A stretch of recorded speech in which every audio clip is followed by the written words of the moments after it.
Welcome, everyone. I'm Rhonda Willers. I am the past president of the board of directors for NCECA. And thanks for joining us. We're so excited today. We have Troy Williams, executive director of Equality Utah, and he is here today to deliver an insightful presentation on the meaning and impact of House Bill 257, which is entitled Sex-Based Designation for Privacy, Anti-Bullying, and Women's Opportunities, specifically to Utah. Over the next 45 minutes, Troy is going to share insight into the work of Equality Utah and other activists in the area, as well as highlighting the beautiful and vibrant LGBTQ plus communities in the Salt Lake region. So for the past 2 decades, Troy has been a community organizer for the LGBTQ Utahns. In 2004, he became Community Affairs Director of 90.9 FM KRCL. And he was the executive producer and co-host of the talk show RadioActive. In 2010, the Salt Lake Tribune dubbed him the gay mayor of Salt Lake City. Very playful title there. And Troy became the executive director of Equality Utah in the fall of 2014. In 2015, he helped pass Utah's historic LGBTQ non-discrimination protections in housing and employment. And in 2016, he led efforts to rename 20 blocks of downtown Salt Lake City as Harvey Milk Boulevard. And in 2017, he works to successfully overturn the state's no promo homo law, which prohibited discussion of LGBTQ issues in the classroom. In 2023, his team successfully passed legislation to protect minors from the dangerous practice of conversion therapy with unanimous votes in the Utah legislature. Troy, thank you so much for the work that you have done and impact you have made in your communities, and for your willingness to come and share with our community about these efforts and about the way of life in Utah for the queer community and what that means for our members coming to visit and coming for our conference. So Troy, again, my sincere thank you for the work that you are doing in making your community safe, which then impacts others, and by being a leader in this for other communities to follow. Thank you for doing that, and welcome. Thanks, Rhonda, and thanks all of you for taking some time out of your day so I can talk about Utah, one of my favorite topics. I'm the director of Equality Utah, so we're the state's LGBT political advocacy organization. And today actually is my 10-year anniversary with the job. So that it's been a whirlwind of a decade, and we've done some really incredible work. 10 years before that, like my bio says, I've always been an activist. So I've been an activist for about 20 years here, and I've fallen in love with this state, which I adopted. I'm originally from Oregon, in Eugene, a very progressive town, and my family's there. And but I love working in this space. I love being in spaces where the majority of the population may not share my views or share my ideas. And so the opportunity then is to engage and to see if there's a way to connect, if there's a way to open hearts, a way to challenge misperceptions that people have, and see if there's a way to sort of shift the culture. And I've seen Utah, this very red state, this very conservative, very religious state, make some pretty tremendous strides over the past 20 years.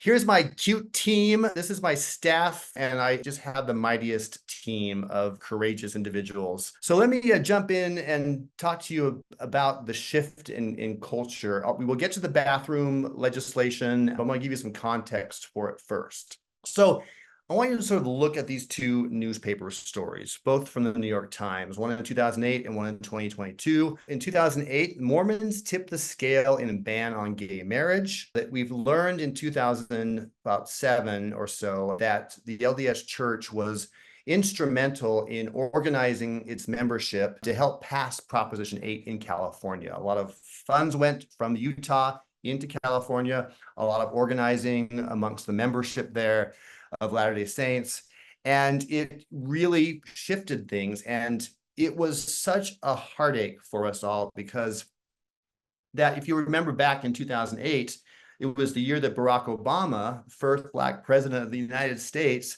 won the presidency, and California, the most liberal state in the country, passed a ban on same-sex marriage. And so it was the elation of Obama's election and then this punch to the gut. And for us in Utah, as we became aware that the church was so involved in funding that hit us especially hard.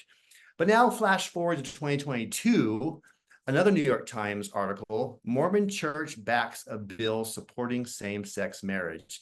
This is the federal Respect for Marriage Act. It was a bipartisan effort that was passed in 2022 that Mitt Romney, our senator, worked hard to help pass.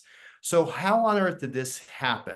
What's the story of the LDS Church and the state of Utah shifting so dramatically? We're going to jump into that. The first thing I want to talk about is what was called the Utah Compromise. This is a piece of legislation that was passed my first year as the director of Equality Utah.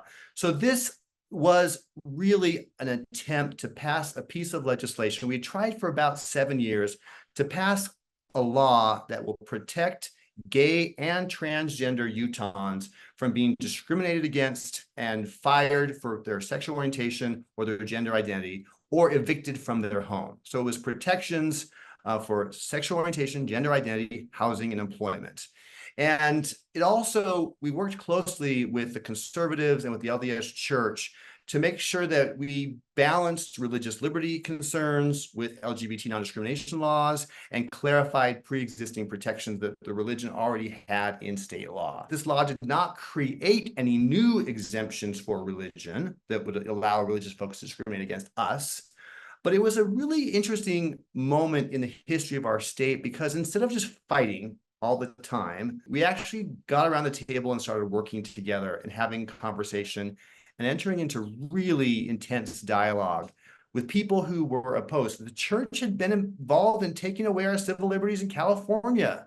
And there was a lot of anger and rancor and animosity towards the LDS Church. And leaders of Equality Utah, my predecessors, and other LGBT leaders in the state started sitting down with the church and saying, okay, we know we don't agree on marriage, but what do we agree on? Is there some area of common ground that we can discover together?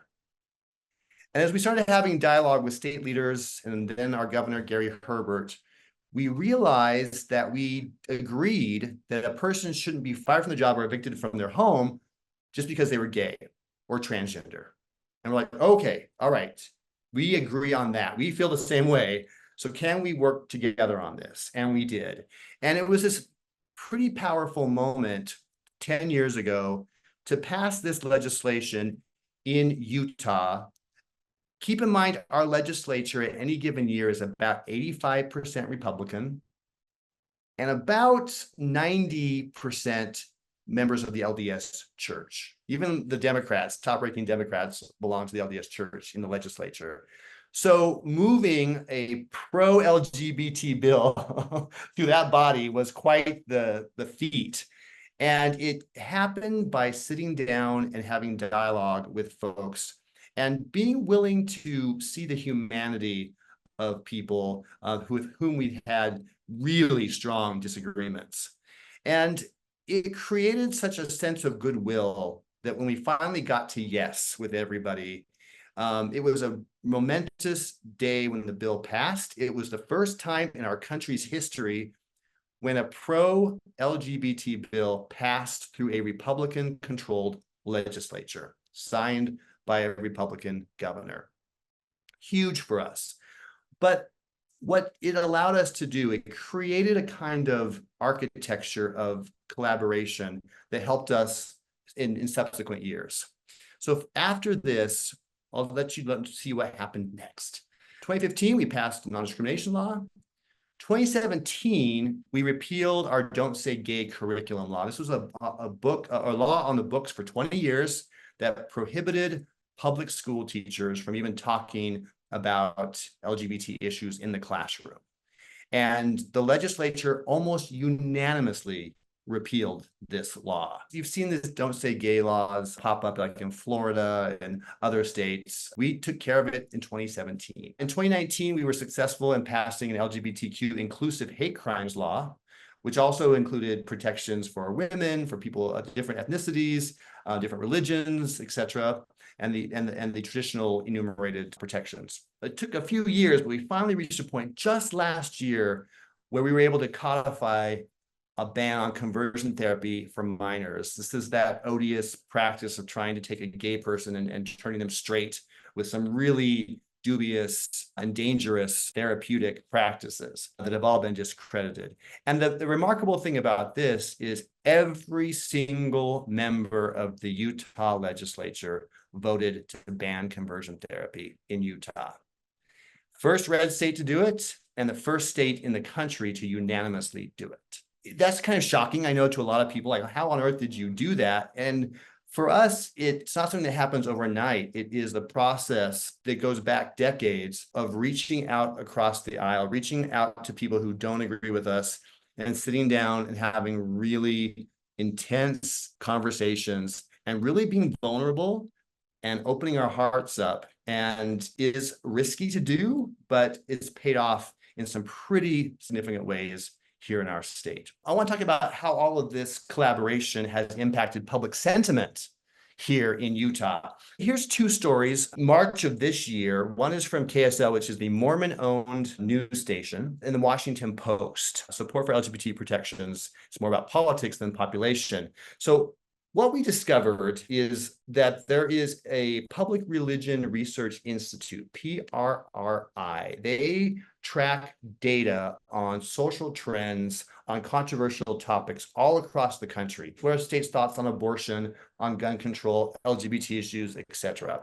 And here's some things we learned from the PRRI data. In 2019, the first time I became aware of this report, they published that 77% of the state of Utah supported our non-discrimination law. This is our protections in housing and employment. 77% of the state. What I was shocked by is, number one, how high that number was. But in 2019, when you look at PRRI's data, this 77% is number 2 in the nation. We ranked number 2 highest in public support for non-discrimination laws. I think that the reason why we have such high acceptance rate is that we did it in a non-combative way. Like, sometimes it becomes a zero-sum game and I'm going to win and you're going to lose. We really worked with the legislation to make sure that everybody won, that no one was losing rights, but that we were actually expanding rights to include everybody.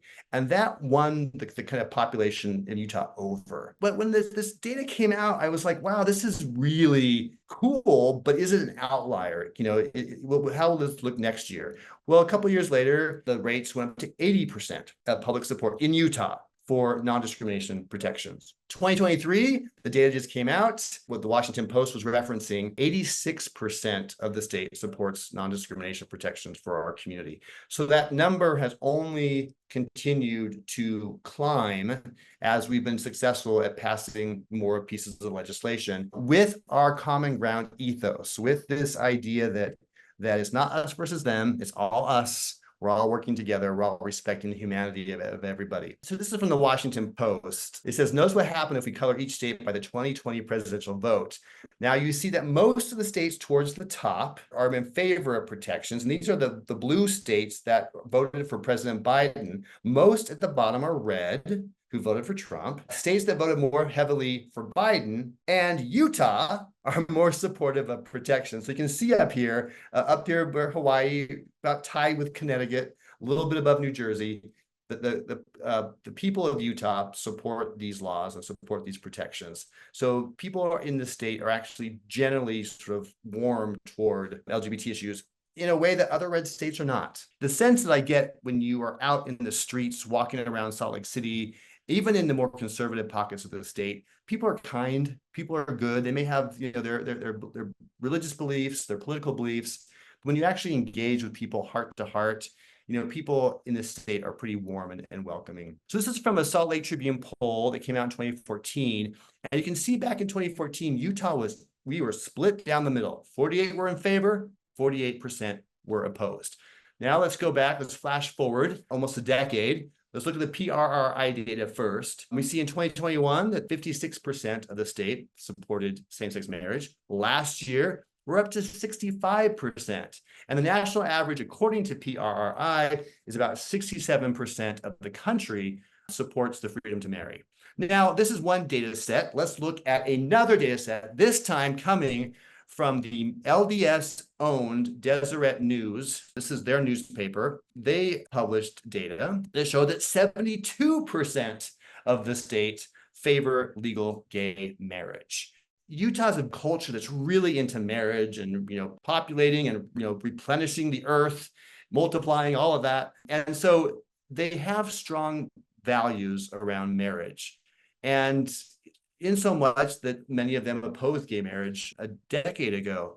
But what I found meeting with LGBT folks and wedding vendors, we don't hear stories of wedding vendors turning away same-sex couples. In the 10 years I've been here, I think I've only heard of 2 situations, and it was one venue in a kind of rural part of the state. By and large, like Mormons are like, oh yeah, you want to get married? We're going to help you out. And they've been very supportive of this. And you can sort of see kind of like the stories that have passed over the years, banning conversion therapy, voting for the Respect for Marriage Act federally. Even when we passed a bill this year around religious freedom issues, we carefully embedded language within the bill to make sure that religious freedom wouldn't be used as a sword to harm LGBTQ Utahns. So we worked together in collaboration. A couple of years ago, when we were having a very contentious battle over sports, and our governor, Spencer Cox, vetoed the bill. And so it's been this really interesting back and forth. Now, it's not all great. This is all the good stuff, right? This is what's worked out really well. So I want to pivot a little bit into some of the challenges that we've had, and one of the reasons why you've invited me to come speak today. I want to talk a little bit about a bill that passed this year, HB 257, and we call it the so-called bathroom bill, because this piece of legislation started out to be one thing, and then we kind of worked to morph it into something else. And I would say within context, the laws that we passed, our hate crimes law, our non-discrimination law, and our conversion therapy ban all protect the transgender community. One of the things that we're dealing with nationwide is truly a moral panic around transgender issues. It's part of the culture war that's animated a lot of organizations like the Heritage Foundation and Alliance Defending Freedom. They have used this issue as a wedge to stir up a lot of fear and anxiety that is needless. And it has kind of swept this country and even our state in a way that fuels a kind of irrational phobia of the other. As a country, we have seen so many dark moments in history, whether it's the Salem witch trials, or it's the Red Scare, or it's the comic book scare in the 50s. I like to remind Latter-day Saints, Mormons were driven, from state to state to state before they finally settled in Utah. So this kind of moral panic makes it really challenging to have rational conversations with people. And we've certainly been engaged in all of this dialogue with folks. So when this bill was introduced, originally it was a restriction on transgender people accessing bathrooms and locker rooms that reflect their gender identity. And it also had criminal penalties. And we would not tolerate that. And we sometimes know that when there's a bill moving forward that we cannot stop, we are fortunately in a position to sort of move in, negotiate, and hopefully extract some of the sharp teeth from the legislation so it will do less harm. If we can't stop it completely, we move into harm reduction mode as an organization. And that's what has happened with this bathroom bill. So I'm going to break it down for you. It passed very early in the legislative session. Our sessions are only 45 days. So everything moves at a rapid pace, which sometimes makes negotiating challenging. And that was the case in this situation. The bill truly created panic around the transgender community that was unnecessary. And the tired tropes that we've seen deployed so many times before, that trans people might be grooming or might be a threat to women, etc. Those were all deployed to really, truly, I think, stoke fears to push this through rapidly. We were successful in negotiating removing criminal penalties from the legislation. We were also successful in restricting and limiting the scope of the bill. So right now, the bill only applies to access to locker rooms, changing rooms in government-owned buildings, so like a rec center, for example. The broader scope of the bill is that it restricts access to locker rooms and bathrooms in K through 12 public schools. So we're working with school districts and other future legislation on how to address that in a way that doesn't stigmatize transgender students, but that's a future project that we'll revisit later. The important thing here is that this does not apply to the private sector. None of this applies to the private sector. So the hotels, restaurants, movie theaters, etc., gas stations, this law has no impact in those spheres, in those areas. You're going to be at the Salt Palace, which is a really great facility. That is a county-owned facility. There are no locker rooms or changing rooms in the Salt Palace, and the law does not apply to the bathrooms in the Salt Palace. So you can access the facilities that reflect your gender identity, and there will be no prohibition, there will be no policing of those spaces. And I think even though we've done all of that, and even though we've been able to successfully clean up a really bad piece of legislation, we still have concerns about the overall impact that this has on the transgender community. You know, it does create a chilling effect on people feeling safe going to the bathrooms. We're having this whole conversation right now just because of the passage of this bill, which is unfortunate. You know, we do worry that it will allow and encourage the public, to start, questioning people's genders in bathrooms. So far, we haven't seen any issues with that, but it's always a concern in the back of our minds is what are the impact of the laws with everyday people who may not understand the nuance of it. So far, we haven't had any complaints that I've been told about, but again, it's something that we're always kind of vigilant about and want to continue to sort of engage. And so, we're in this situation now where we are, we have had these challenges around transgender youth and public understanding of what it means to be transgender and non-binary. And for us, it is important that we take all of these conflicts and see them as an opportunity to really engage people in a way that helps to shift and dissipate the fears that people have around a population that they may not have exposure to. And that's been the case with every minority population in the United States. We have all gone through dealing with people's fears and anxieties and the moral panics associated, and often the hysteria associated with people who are different. And, I grew up in Oregon, but I chose to do this work in Utah because I believe that this is the place where it needs to be done. It's cold comfort, I think, to people in the trans community who have been targeted and who have been marginalized. But as I pull back and look at the long arc of history, just here in Utah, I have seen so many people shift on issues, people who were once ardent adversaries of gay rights, becoming open and changing their minds and changing their views and considering a new possibility. And that is the work that I love to do, is helping people to confront their fears and recognize that the thing that they're most scared of is not as sinister and nefarious as they may have conceived in their brain. So I see all of this as an opportunity for more engagement and more dialogue, more opportunities to collaborate. And I'll share a story about boycotts. When Proposition 8 passed in California, I had a talk show on a local radio station here, and Dan Savage, the sex advice columnist, he called for a boycott of Utah because the church, LDS Church, had been so instrumental in passing Proposition 8 in California. And I brought Dan on my radio show, and I said, Dan, we don't need a boycott. I want to call you on a mission. I want you to bring every gay person you know to Utah. And I want you to flood the streets with rainbows. And I want you to engage people, because through that proximity, by engaging with each other, we begin to dissipate the fear. What's the old saying? It's hard to hate somebody up close. The more that people have an opportunity to sort of engage with people who are different than them, the more that those fears can begin to settle and relax, and then people can shift their perspective and open their hearts and then change their minds. It all starts heart first, right? People's hearts open up, then their minds change.